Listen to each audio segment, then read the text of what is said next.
नमस्कार मित्रों, कैसे हो सभी। आशा करता हूं कि आप सब ठीक हो। आज अपने शुरू करते हैं आज की क्लास। हमने कल पहले वाली क्लास में पढ़ा था, हमने गुलाम वंश के बारे में पढ़ा था और गुलाम वंश में से हमने एक राजा पढ़ा था जो ऐबक था, उसके बारे में पूरा पढ़ दिया था। आज हम पढ़ रहे हैं इल्तुतमिश के बारे में, गुलाम वंश का दूसरा राजा जिसका नाम है इल्तुतमिश। क्या नाम है? इल्तुतमिश है। आज अपना नया शासक है, उसका नाम है इल्तुतमिश। शासनकाल इसका है 1210 से लेकर 1236 तक। किसका? इल्तुतमिश। इल्तुतमिश के बारे में बताने से पहले आप सभी जो बच्चे हैं इस वीडियो को लाइक कर दे भाई। इसके बारे में 5 या 6 बातें हैं, बहुत इंपॉर्टेंट है, सबसे ज्यादा इंपॉर्टेंट बातें हैं। पहली बात मैं यहां से शुरू कर रहा हूं कि मैंने आपको बताया था कि गुलाम वंश का जो संस्थापक है वो कौन है।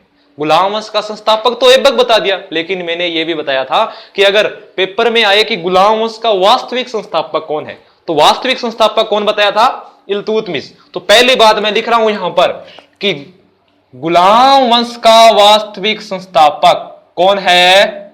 इल्तुतमिश। गुलाम वंश का वास्तविक संस्थापक इल्तुतमिश है। एक बात और, मैंने बताया था कि मोहम्मद जो गोरी है उसका गुलाम कौन था? मोहम्मद गोरी का गुलाम ऐबक है, और ऐबक का जो गुलाम है वो कौन है? इल्तुतमिश। इसलिए अपने यहां पर नोट करेंगे कि गुलाम का गुलाम, और गुलाम का गुलाम कौन है? इल्तुतमिश है भाई, गुलाम का गुलाम। आगे कि जो इल्तुतमिश है वो एक इलबारी नस्ल का तुर्क था। तो अपने नोट कर देंगे कि इलबारी तुर्क, ठीक है, इलबारी तुर्क था और शमसी वंश का भी था, लेकिन सबसे ज्यादा यही पूछते हैं कि इलबारी नस्ल का तुर्क कौन है, तो इल्तुतमिश है। आगे एक और आएगा, इलबारी वंश शुरू हो रहा है यहां से, आगे एक शासक काल और आएगा, एक राजा और आएगा, वो होगा बलवन, ग्यासुद्दीन बलवन, वो भी इलबारी तुर्क होगा। ठीक है ना, अपने याद रखना है कि इल्तुतमिश है वो इलबारी तुर्क है। आगे वाली बात मैंने बताया था आपको कि दिल्ली की राजधानी ऐबक जो था उसने कहां पर स्थापित कर दी थी? दिल्ली की राजधानी ऐबक ने लाहौर लेकर चला गया था। लेकिन जैसे ही इल्तुतमिश यहां पर राजा बना तो इल्तुतमिश ने क्या किया कि दिल्ली की राजधानी को चेंज कर दिया भाई।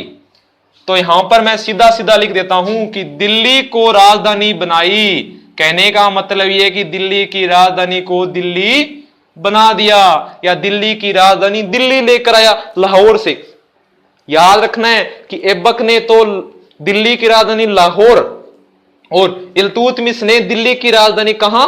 दिल्ली में। ठीक है, अब देखो भाई, अब जो ऐबक है उसकी तो मृत्यु होगी 1210 में और इल्तुतमिश बन गया राजा। लेकिन प्रश्न यह भी है कि जब ऐबक की मृत्यु हुई तो इल्तुतमिश कहां पर शासक कर रहा था? तो यह एक यूपी में बदायूं वहां का एक छोटा सा सूबेदार था। तो याद रखना कि ऐबक की जब मृत्यु हुई थी तो बदायूं यूपी में सूबेदार के पद पर कौन था? अपना इल्तुतमिश। याद रह जाएगा। आगे चलें, आगे की बात कि इल्तुतमिश की एक बेटी है, उसका नाम है रजिया सुल्तान। नाम सुना है, बहुत प्रश्न आते हैं पेपर में इस रजिया सुल्तान के बारे में। इल्तुतमिश ने क्या किया? अपनी बेटी रजिया सुल्तान को अपना क्या बनाया?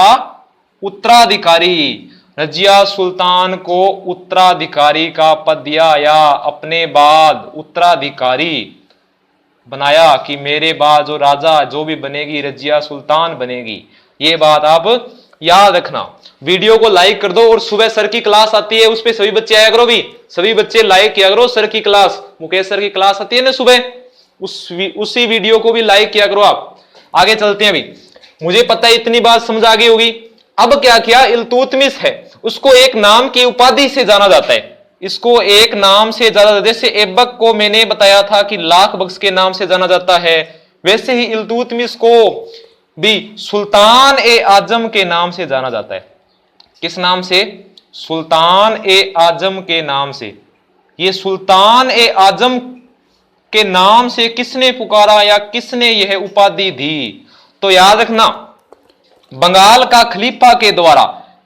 प्रश्न है कि बंगाल के खलीफा के द्वारा इल्तुतमिश को किस नाम से पुकारा गया या किस नाम की उपाधि धारण कराई गई? तो सुल्तान ए आजम। कब कराई गई? तो याद रखना 1229 में सुल्तान ए आजम की उपाधि धारण करवाई। किसको? इल्तुतमिश ने। किसने? बंगाल के सूबे, बंगाल के खलीफा के द्वारा। और बंगाल के खलीफा ने इसके सम्मान के लिए समान सूचक वस्त्र भी भेजे। ठीक है, याद रखना, समान सूचक वस्त्र, कुछ वस्त्र भेजे थे भी, ठीक है ना, भेंट किए थे इसको, ठीक है, और वस्त्र भेंट किए और साथ में क्या किया? सुल्तान ए आजम की उपाधि धारण करवाई। इतनी बात समझ आ गई होगी। इसको मिटा देता हूं मैं।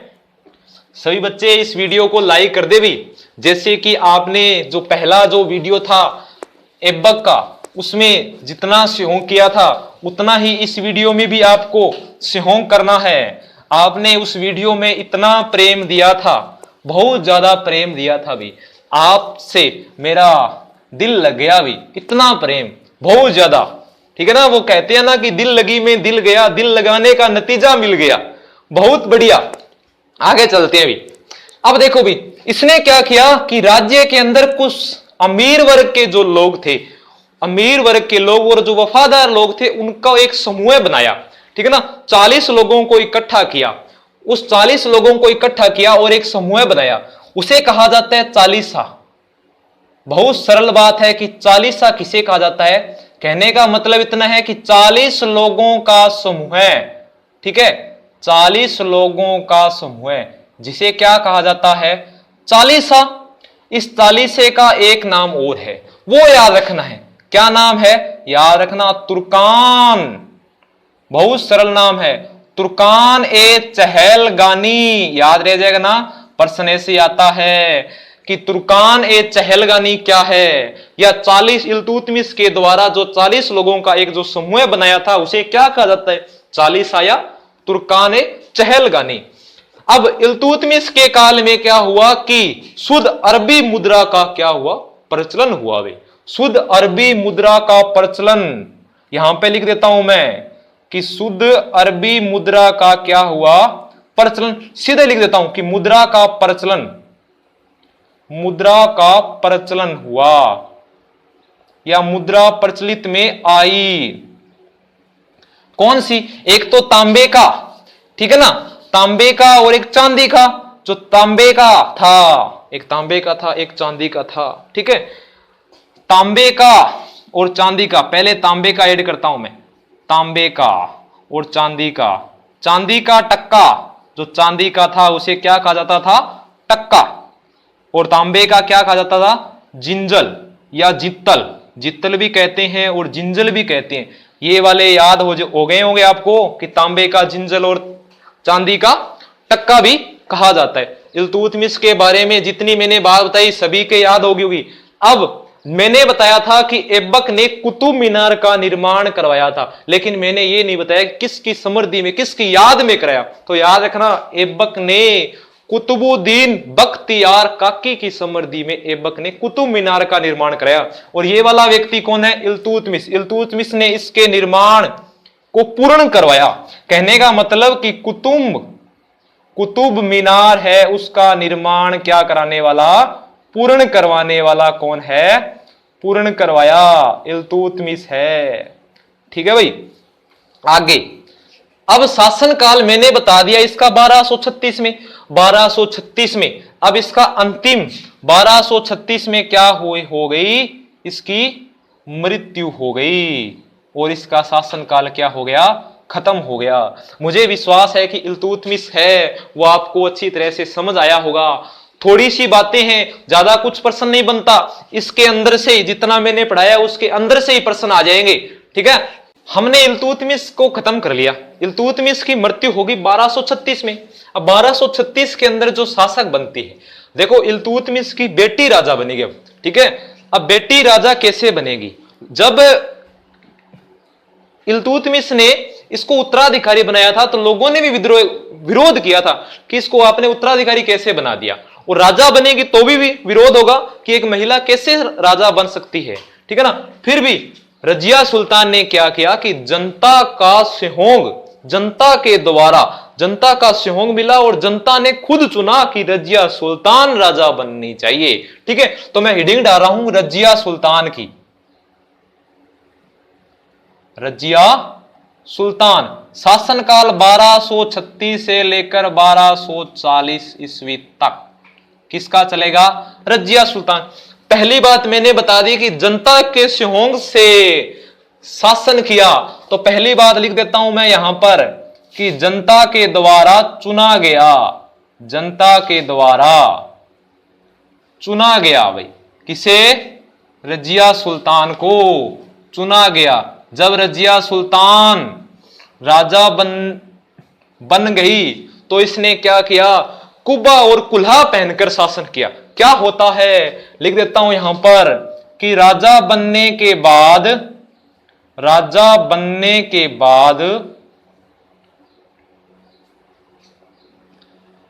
कुब्बा क्या होता है? कोट। ठीक है, ठीक। कुब्बा और क्या? कुल्हा। कुल्हा ये क्या होती है? टोपी पहनकर क्या किया? शासन किया। टोपी पहनकर शासन किया। शासन किया किसने? रजिया सुल्तान ने। आपको पता है जैसे ही मैंने ये शुरू किया था दिल्ली सल्तनत, तो ये पहली महिला शासक है। पहली महिला शासक है ना, तो अपने एक बात ऐड कर लेते हैं कि भारत की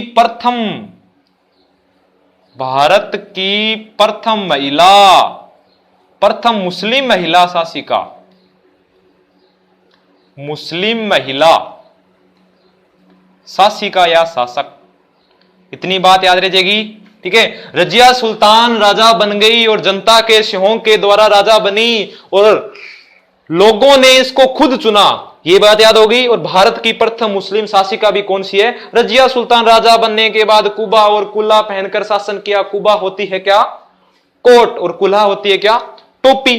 ठीक है, अब ये राजा बनी तो इसने जनता से न्याय मांगा। ठीक है, न्याय मांगा, लाल वस्त्र पहनकर जनता से न्याय मांगा। ये वाली बात इतनी इंपॉर्टेंट नहीं है, वैसे ही बता देता हूं कि रजिया सुल्तान ने जनता से लाल वस्त्र धारण कर न्याय मांगा था और जनता ने क्या किया? इसे न्याय दिया। कहने का मतलब इसे चुन दिया, शासक बना दिया।